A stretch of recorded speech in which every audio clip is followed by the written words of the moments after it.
Chapter 41. Angelica parked her car at the Arenal, which was already getting busier.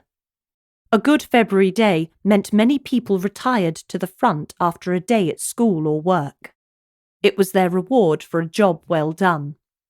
She left her car near the edge of the main car park where the Arenal turned a corner and travelled back towards the sea rather than away from it.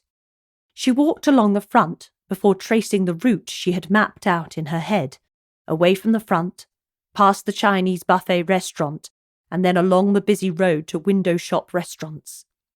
She didn't eat out much. There wasn't the budget for that.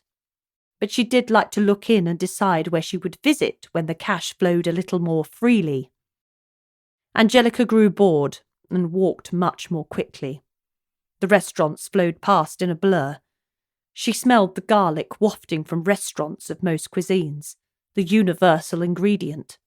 Waiters were setting up, expecting a steady trade at that time of year.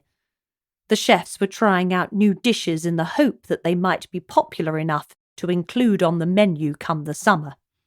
The sun was setting, casting a shadow even in the gaps where the buildings weren't tall enough to block it out.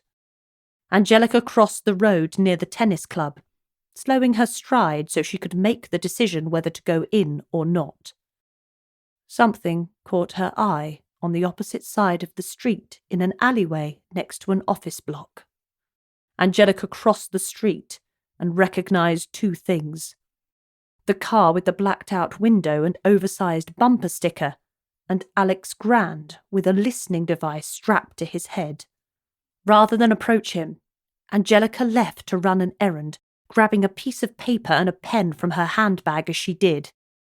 Alex Grand would have to wait.